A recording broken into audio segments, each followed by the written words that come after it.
Hello, world. I want to give you my Tennessee 2 cents on the 2016 NBA Finals. Before I give my analysis, there's one thing I need to clarify, and it's my cheer or non-cheer for LeBron James. I like LeBron James. I almost love LeBron James. I love his game. He's the best player in the world, if not the best player. He's one of two. He's in the top two best players in the world. I've liked him ever since high school when they're predicting greatness for him when he was coming out going into the NBA. I loved his first stint in Cleveland and cheered for Cleveland. They may not have been my favorite team, but I wanted immense success for LeBron because there was a lot of hate because he was getting so much love and hadn't went through the fire like superstars had did in previous generations. Jordan had to go through the fire and lose before winning championships. Bird had to go through the fire and lose before winning championships. Dr. J went through the fire and lost before winning a championship. Magic won a championship, then lost and was the GOAT. And then won and then lost again and was a GOAT. So superstars in the past seem to have a rite of passage before getting to the mountaintop. And it seemed like folks were hating on LeBron because he was given praise as if he was on top of the mountain but hadn't won a championship. The reason why I haven't cheered for LeBron since 2011 was the way he handled the process of leaving Cleveland and going to Miami. At first, when he went to Miami, I hated on him because he left Cleveland to go to a much better situation to have an easier path to winning a championship. But in hindsight 2020, I understand what he did because not only did he win a championship, he learned some valuable lessons on how to win a championship and how to be a leader to lead the team in winning a championship.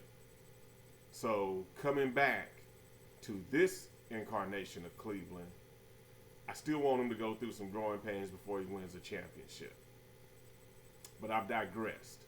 Now, let me give you my 2 cents analysis going into the 2016 NBA Finals.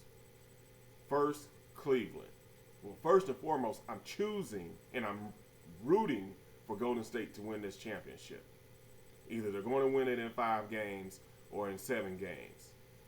The caveat is Tyronn Lue smart enough to come up with a game plan to punish Golden State? And from what I've seen last year in the finals, first 3 games, this year over the course of an entire season, and then into the playoffs, the only way you could punish Golden State is going big. I have not seen anybody, no one, not San Antonio, not OKC, not Cleveland, go small to match up with Golden State and punish them and beat them. You can't beat Golden State at their game. Having said that, the X factors are Kevin Love and J.R. Smith. But to me, the real X factor would be Channing Frye and Timothy Mozgov. Let me expound on my theory.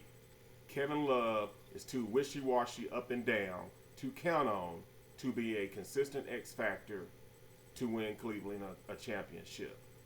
Last year, 12 months ago, J.R. Smith showed you he's too wishy-washy and up and down to be a consistent X factor to help Cleveland win a championship. Therefore, the obvious choice from watching this year's playoffs and the Cleveland run is Channing Frye.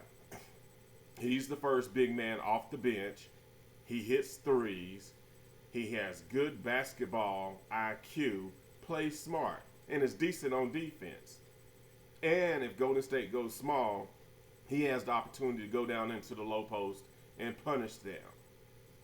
The reason why I brought up Timothy Mozgov is if people remember last year when Cleveland was up 2-1, It was LeBron, Timothy Mozgov, and Tristan Thompson that was the main three cogs that made that possible. LeBron was playing like a out-of-this-world superstar. His shooting percentage wasn't great, but he was the alpha dog, and he told everybody to follow him. The reason why I bring up Thompson and Mozgov was the low post threat and was killing them on the boards and was a defensive presence. Thompson was an even bigger defensive presence, was killing them on the offensive boards, and was a menace on defense. And let's remember, 2-1, up 2-1, Cleveland had done that going big. That's what I think they're going to need to do this series to beat Golden State. On the flip side, down 2-1 last year, Game 4, Cleveland. Cleveland was up, or maybe even, but they were controlling the game. Draymond Green was ineffective. He had been ineffective in Game 1, ineffective in Game 2, ineffective in Game 3, and ineffective in Game 4. He was ineffective in the conference finals this year through Game 4. The main reason why was because of length. If you have length on Draymond and you know how to play the game of basketball and defend vertically, he is very challenged.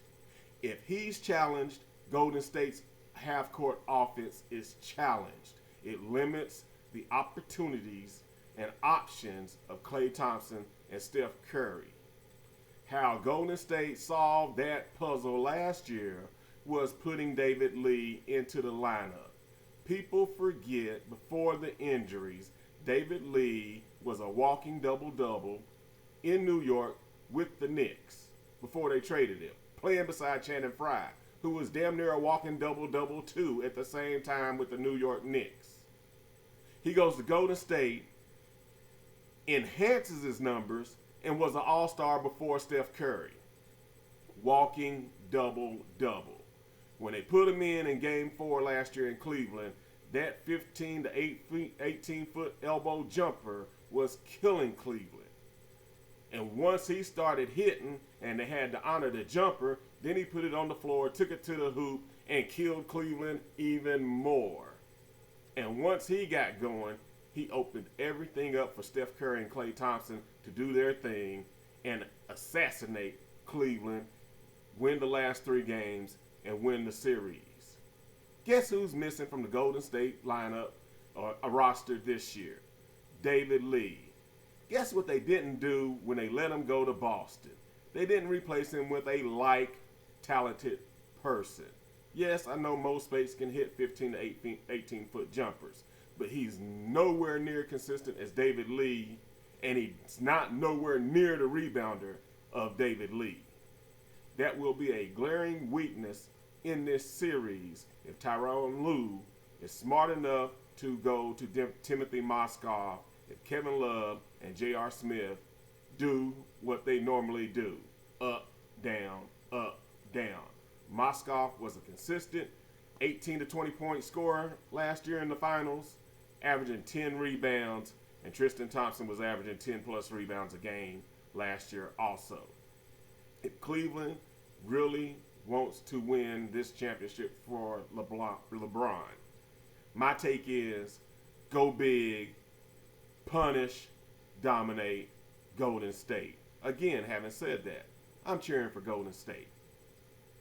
I'm cheering for Steph Curry because I was a guard. I couldn't shoot like Steph Curry, but I love guard play, and I love that a slight, slender guy can dominate the game the way a 6'8", 250-pound guy can, like LeBron. And that's my Tennessee 2 cents. James Knapp, I'm out.